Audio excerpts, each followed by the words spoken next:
Bab 576.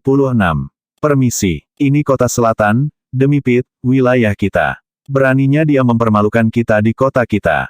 Oke, aku harap kamu bisa menjaga kesombonganmu nanti, kata Brock dengan dingin. Dia menambahkan, ayo ganti tempat.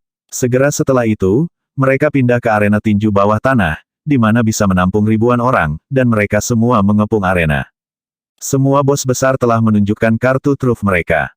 Grandmaster memandang Levi dengan mencibir dan berkata, kamu sendiri yang mengatakan bahwa kamu hanya mengirim satu orang, jadi jangan salahkan kami untuk pertarungan satu orang. Dengan itu, Grandmaster memberi perintah, dan segera ratusan ahli bergegas menuju macan putih. Pedang panjang di tangan mereka menyilaukan dengan dingin, dipenuhi dengan niat membunuh. Melihat penyerangnya, senyum macan putih berangsur-angsur menjadi lebih nakal. Dia meninju striker pertama secara langsung dan mengirimnya terbang beberapa puluh meter jauhnya. Kemudian dia mendarat di tanah dan tetap diam seketika. Ratusan orang menyerang secara bersamaan, dan itu adalah pemandangan yang menakjubkan. Bahkan jika macan putih bisa melawan mereka semua, para penonton yakin bahwa serangan tanpa akhir akan membuatnya lelah. Melihat ratusan orang menenggelamkan macan putih, senyum muncul dari sudut bibir semua orang. Macan putih pasti kalah. Tapi setelah hanya beberapa detik, wajah semua orang berubah. Semakin banyak anak buah mereka dikirim terbang oleh macan putih. Semenit kemudian, wajah semua orang menjadi serius. 3 menit kemudian, wajah semua orang penuh dengan ketidakpercayaan. 5 menit kemudian, bola mata semua orang hampir jatuh dari rongganya dari pandangan. Mereka semua sangat terkejut melihat ratusan orang jatuh ke tanah dan berteriak kesakitan. Sementara itu, di arena tinju, hanya macan putih yang masih berdiri. Dia terlalu baik sebagai petarung. Dia hanya menggunakan 5 menit untuk mengalahkan 4 hingga 500 orang dengan tangan kosong. Semua orang saling bertukar pandang saat mereka secara bertahap menyadari mengapa Levi hanya mengirim White Tiger. Dia cukup kuat untuk mengalahkan mereka semua. Hanya itu, kirim semua orang keluar. Aku akan mengalahkan mereka semua. Macan putih tidak bisa mendapatkan cukup itu. Mengerikan, kata Brock dengan marah. Tidak ada ruang bagi orang luar untuk bertindak berani di wilayahnya. Sangat cepat, dia memberi perintah, dan ratusan ahli tinju di bawahnya muncul satu persatu. Tentu saja, 3 pemain terkuat belum muncul. Dia tidak berpikir itu perlu bagi mereka untuk muncul. Serang, serang dia satu persatu. Aku tidak percaya dia akan mempertahankannya. Brock meraung. Ratusan ahli tinju peringkat atas bergegas untuk menantang macan putih satu persatu. 1, 2, 3, 88, 99. Macan putih menjadi lebih bersemangat saat dia bertarung, dan dia tidak terlihat lelah sama sekali, apalagi kelelahan. Para ahli tinju dari South City dirobohkan olehnya satu demi satu. Pada akhirnya, wajah Brock menjadi gelap. Bakat arena tinju bawah tanahnya benar-benar dikalahkan. Macan putih terlalu bagus sebagai petarung. Dia bahkan tidak dikalahkan setelah ditantang oleh ratusan ahli tempur. Ini mendebarkan, tetapi tidak ada master sejati sama sekali. Apakah kamu tidak memiliki orang yang lebih kuat? Harimau putih berteriak. Para bos besar saling memandang. Betapa sombongnya. Bagaimana mereka bisa mentolerir arogansi seperti itu di South City, apalagi di wilayah Brock. Buddha Batu, kamu harus menunjukkan kartu terakhirmu. Bestart ini terlalu kuat. Semua orang memohon padanya satu demi satu. Brock menyipitkan matanya dengan kilatan dan berkata dengan dingin, biarkan binatang maut dan Raja Serigala keluar. Segera, binatang maut dan Raja Serigala muncul. Segera, keduanya memancarkan aura yang sangat berbahaya, yang memenuhi tempat itu. Suasana menjadi begitu tegang sehingga semua orang merasakan sensasi mati rasa di kulit kepala mereka, dan darah mereka sepertinya telah menggumpal. Bab 577. Berasal dari W-City adalah Beast of Death. Tingginya hanya sekitar 5 kaki 6, tetapi kulitnya perunggu emas, seperti logam tuang, memberi orang rasa kekuatan. Dia belajar dan berlatih tinju Thailand kuno selama 30 tahun dan mengalahkan setiap lawannya dalam 99 deathmatch dalam waktu 30 detik sebelumnya. Adapun Raja Serigala, rambut lebat menutupi wajahnya, dan matanya bersinar, menyerupai serigala sungguhan. Ketika dia masih kecil, Raja Serigala tumbuh dengan sekawanan serigala. Keterampilan bertarungnya menyatu dengan serigala dan begitu kuat sehingga tidak terbayangkan oleh orang normal. Begitu keduanya muncul, mereka mengancam para penonton dengan aura mereka yang mengesankan, membuat mereka sulit bernapas. Pejuang paling kuat selalu membawa ancaman kematian pada pandangan pertama. Apapun yang kamu lakukan, jangan bunuh dia. Brock memberi perintah. Raja Serigala berdiri di samping dan tidak bergerak. Sementara itu, Beast of Death mengangguk dan melangkah maju. Dia ingin 1 lawan 1 dengan macan putih. Namun, macan putih memberi isyarat dengan jarinya dan berkata, "Datanglah padaku bersama dan hemat waktuku." The Beast of Death dan Wolf King saling bertukar pandang, dan mata mereka dipenuhi dengan ketidakpercayaan. Mereka tampaknya terkejut dengan perilaku sombong bodoh macan putih. Karena dia bilang begitu, maka kalian berdua harus pergi. Teriak Brock. Matanya dipenuhi dengan niat membunuh. The Beast of Death dan Wolf King bertukar pandang lagi, dan Beast of Death bergerak lebih dulu. Dengan setiap langkah yang dia ambil, lantai membentuk retakan. Setelah dia mengambil 3 langkah ke depan, arena tinju bawah tanah meledak. Adegan itu cukup mengejutkan. Semua orang tahu bahwa arena tinju bawah tanah terbuat dari bahan khusus. Namun, dia menghancurkannya hanya dengan beberapa langkah. Berapa banyak kekuatan yang dia miliki untuk bisa melakukan itu. Segera setelah itu, Beast of Death berada di depan White Tiger, dan dia menyerang ke arahnya dengan lutut ke atas. Langkah itu pasti sebanding dengan ditabrak mobil, dan dampaknya sama sekali tidak kurang dari mobil sport yang melaju beberapa ratus yard dan menabrak kereta. Hampir pada saat yang sama, Raja Serigala juga bergerak. Dia memiliki kelincahan dan kecepatan serigala liar. Ketika dia melompat ke depan, dia menyapu ke arah macan putih dengan serangan cepat pada jarak puluhan meter. Tidak masalah apakah itu binatang maut atau Raja Serigala, salah satu dari mereka pasti akan membelah macan putih menjadi beberapa bagian dengan gerakan pembunuh mereka. Selama bertahun-tahun, mereka telah lama menjadi mesin pembunuh. Mereka akan mendedikasikan waktu mereka setiap hari dalam hidup mereka untuk menemukan cara membunuh dengan lebih efektif. Apa yang mereka lakukan benar-benar menakutkan. Macan putih tersenyum ketika dia merasakan Raja Serigala dan binatang maut sudah dekat. Dia memukulkan tinju kirinya ke lutut Beast of Death dan tangan kanannya terlebih dahulu ke arah cakar Wolf King. Dia mencari kematian. Bukankah ini usaha yang sia-sia? Para penonton berseru. Mereka semua berpikir bahwa macan putih terlalu percaya diri. Tinju kirinya mendarat di lutut Beast of Death. Lutut Beast of Death, yang sekeras berlian, langsung retak, dan dia terlempar keluar dari benturan. White Tiger menghancurkan dan mendistorsi seluruh lengan Raja Serigala dengan kepalan tangan, dan Raja Serigala jatuh berlutut tepat di depannya. Pada saat itu, semua orang dikirim ke keadaan shock, dan mereka melihat dengan mata terbuka lebar. Dua petarung legendaris, yang masing-masing tidak terkalahkan dalam 99 dan 100 deathmatch, dikalahkan meskipun mereka telah bekerja sama. The Beast of Death dan Wolf King mengeluarkan tangisan kesakitan, dan tangisan mereka membawa semua orang kembali ke kenyataan. Keduanya dikalahkan oleh macan putih. Pada saat itu, Brock tidak bisa lagi duduk diam, jadi dia berdiri. Dia lebih tangguh dari yang diperkirakan siapapun. Di sisi lain, Levi memiliki senyum di wajahnya. Dengan teman-temannya di sekitar, dia tidak perlu bergerak. Oh, betapa kesepiannya bagi saya untuk menjadi tak terkalahkan.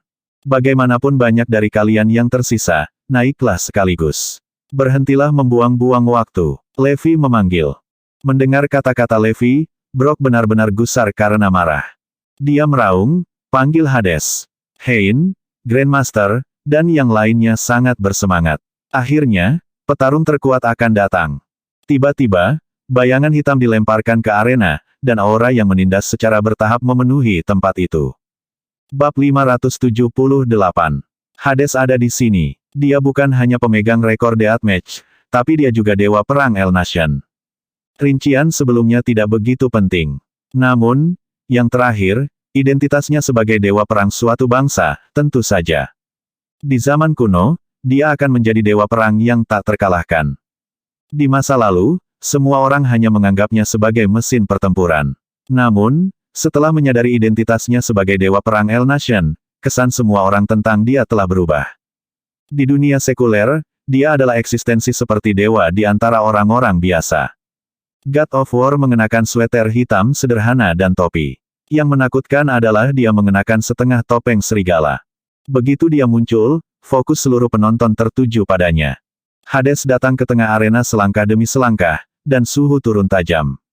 Aura pembunuh yang luar biasa menyelimuti tempat itu. Begitu para penonton biasa itu merasakan auranya yang menyesakkan, menjadi sulit bagi mereka untuk bernapas. Wajah mereka menjadi pucat, dan mereka tampak seperti berada di ambang kematian. Ini adalah aura yang benar-benar mengesankan. Karena dia adalah dewa perang, Hades setidaknya harus membantai 1000 orang. Aura pembunuhnya diasah di medan perang dan bukan sesuatu yang bisa dibandingkan dengan petarung biasa. Brock dan yang lainnya langsung heboh saat melihat Hades muncul. Bahkan jika macan putih bisa bertarung dengan sangat baik, mereka menganggap bahwa dia bukan lawan Hades. Bunuh dia, dan aku akan memberimu 10 miliar. Teriak Brock. Saya akan menambahkan 1 miliar lagi. Dan aku, 3 miliar. Semua orang mulai menambah motivasi, dan hadiahnya meningkat secara bertahap. Selama Hades membunuh macan putih, dia akan diberi hadiah 20 miliar. Itu adalah jumlah yang diimpikan banyak orang, dan Hades tidak terkecuali. Matanya menyala dengan ganas. Dengan uang sebanyak itu, dia akan membunuh siapapun yang menghalangi jalannya. Di mana orangnya? Hades bertanya dengan suara rendah. Semua orang menunjuk ke macan putih. Kemudian, dia berjalan menuju macan putih selangkah demi selangkah saat dia memancarkan udara berbahaya di sekitarnya. Seolah-olah Hades yang sebenarnya sendiri terlahir kembali dari neraka. Jika dia melepaskan amarahnya, tidak ada keraguan bahwa setidaknya akan ada 1 juta mayat dengan darah mengalir ke sungai. Itu benar-benar menakutkan. Hades berdiri di depan macan putih dan menatapnya. Saat mata mereka bertemu, wajah Hades berubah drastis.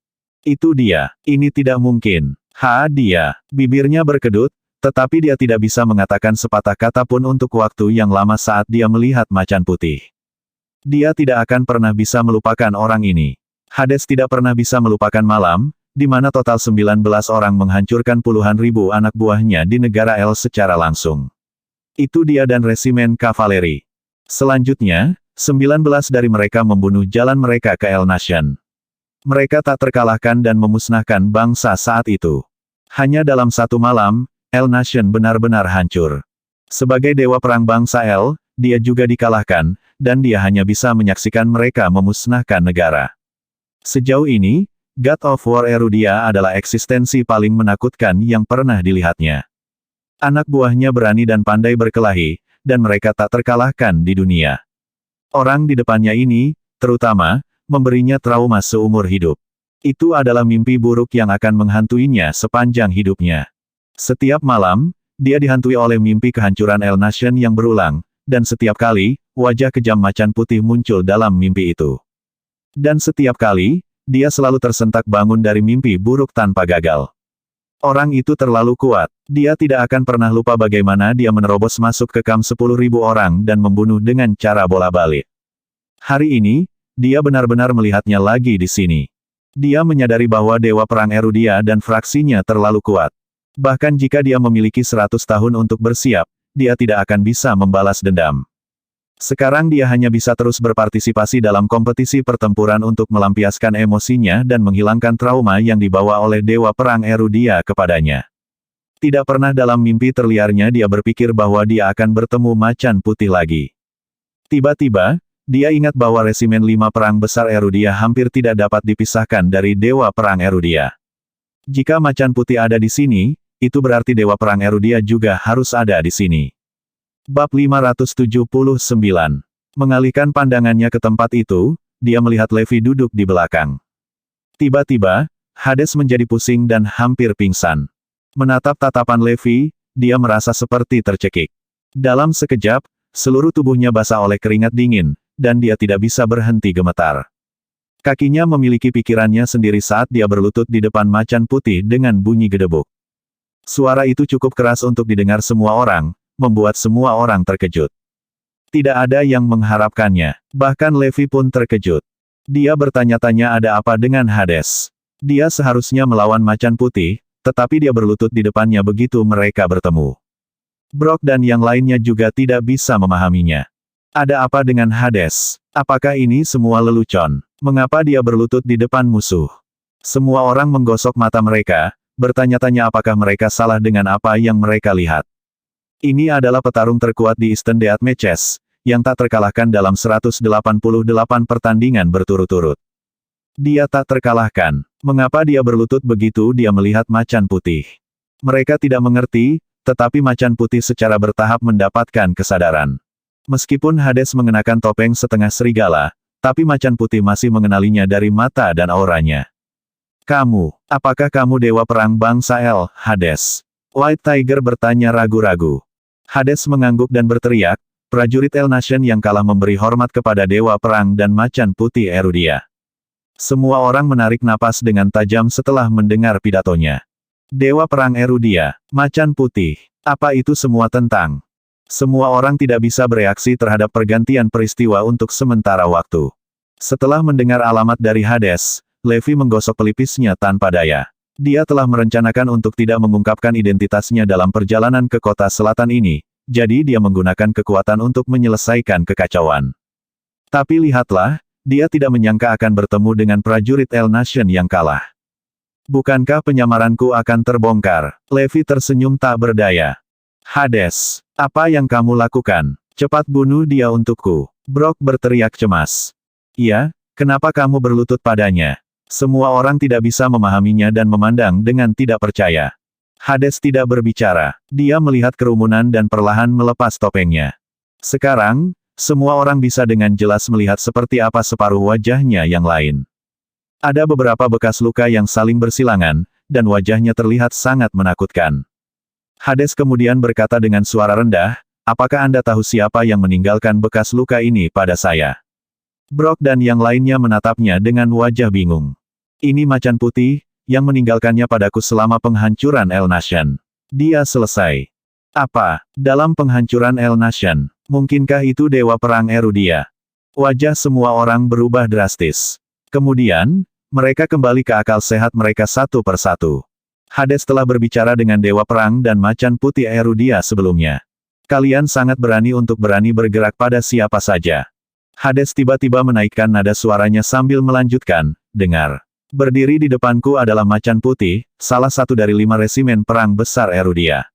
Saat itu, dia menghancurkan bangsa Elkus sendirian. Kemudian, dia berbalik untuk melihat Levi, yang duduk tidak jauh darinya. Dan dia adalah yang paling tak terkalahkan di dunia, mimpi buruk semua negara, iblis terbesar di mata semua penjaga, dewa perang Erudia. Hades berkata dengan cemburu. Begitu kata-katanya menetap, keheningan jatuh. Bab 580. Momen itu terlalu mengejutkan bagi Brock dan yang lainnya. Mereka tidak percaya bahwa orang yang akan mereka hadapi ternyata adalah dewa perang Erudia. Sekarang mereka mengerti mengapa faksi Scott jatuh, mengapa Triple Group mundur dari Erudia, dan mengapa Morris Group tak terkalahkan. Semua itu karena dewa perang Erudia. Kalau tidak, siapa lagi yang bisa menggerakkan kedua kekuatan itu? Selain itu, otoritas South City sangat ingin menawarkan berbagai kebijakan preferensial kepada Triple Group. Dengan demikian, tidak mungkin otoritas kota akan mengusir mereka keluar kota. Dilihat dari bagaimana God of War Erudia kembali ke Northampton beberapa hari yang lalu, waktunya tepat. Dalam sekejap, mereka semua mengerti. Semua orang berlutut satu demi satu. Tidak heran mereka berani menghadapi ribuan dari mereka hanya dengan satu orang. Itu macan putih, Raja Perang, yang menghancurkan sebuah negara dengan hanya 19 orang di pasukannya. Benar saja, mereka tidak punya pilihan selain menurut. Kami salah. Tolong selamatkan hidup kami. Brock berteriak keras. Semua orang bersujud dahi mereka di tanah. Levi berdiri, berjalan ke depan Hades dan berkata, kamu akan mengikutiku mulai sekarang. Dimengerti, jawab Hades dengan anggukan kepala. Levi kemudian menatap Brock dan yang lainnya. Mengapa saya menginginkan hidup Anda? Sekarang, yang harus Anda lakukan adalah mendengarkan apa yang saya katakan. Anda tidak dapat mengambil hal-hal yang bukan milik Anda. Saya tidak peduli siapa yang mendukung Anda. Jika kamu tidak puas, kamu bisa membawaku. Ketika Levi mengatakan itu, semua orang hampir ketakutan setengah mati. Siapa yang berani menghadapi God of War Erudia? Tidak ada yang berani bahkan jika kita memiliki 9 nyawa. Dewa Perang, kami tidak berani. Brock dan yang lainnya berkata dengan malu. Juga, jangan menyebarkan berita. Saya ingin melihat siapa yang berani mengingini kota selatan. Kata Levi dingin. Ketika Levi mengatakan itu, Brock dan yang lainnya berkeringat dingin. Dewa Perang Erudia akan mengambil kesempatan untuk menyerang siapapun yang datang ke kota selatan. Pada saat itu, mereka langsung memikirkan seseorang, Richard Caesar. Beberapa hari kemudian, dia akan menyerang keluarga Black dan bahkan lebih kuat lagi ke South City. Selain itu, berikan kompensasi kepada mereka yang telah kamu sakiti. Pastikan semua orang dirawat, dan aku akan mengirim seseorang untuk mengawasi. Kata Levi. Dimengerti, Dewa Perang. Semua orang menjawab dan menganggukkan kepala mereka dengan sungguh-sungguh. Dewa Perang, aku rela menghabiskan 2 miliar untuk amal. Brock ditawarkan. Yang lain juga berbicara, saya ingin mengabdikan 1 miliar untuk amal. Segera, puluhan miliar dana amal ditawarkan. Para pemimpin kota selatan semuanya tercengang. Seperti yang diharapkan dari God of War Erudia, dia menyelesaikan kekacauan di South City dengan mudah dengan intervensinya. Dia bahkan mengumpulkan puluhan miliar dana amal dalam sekejap. Benar saja, orang yang kejam perlu diperlakukan dengan kejam, iya. Levi meratap.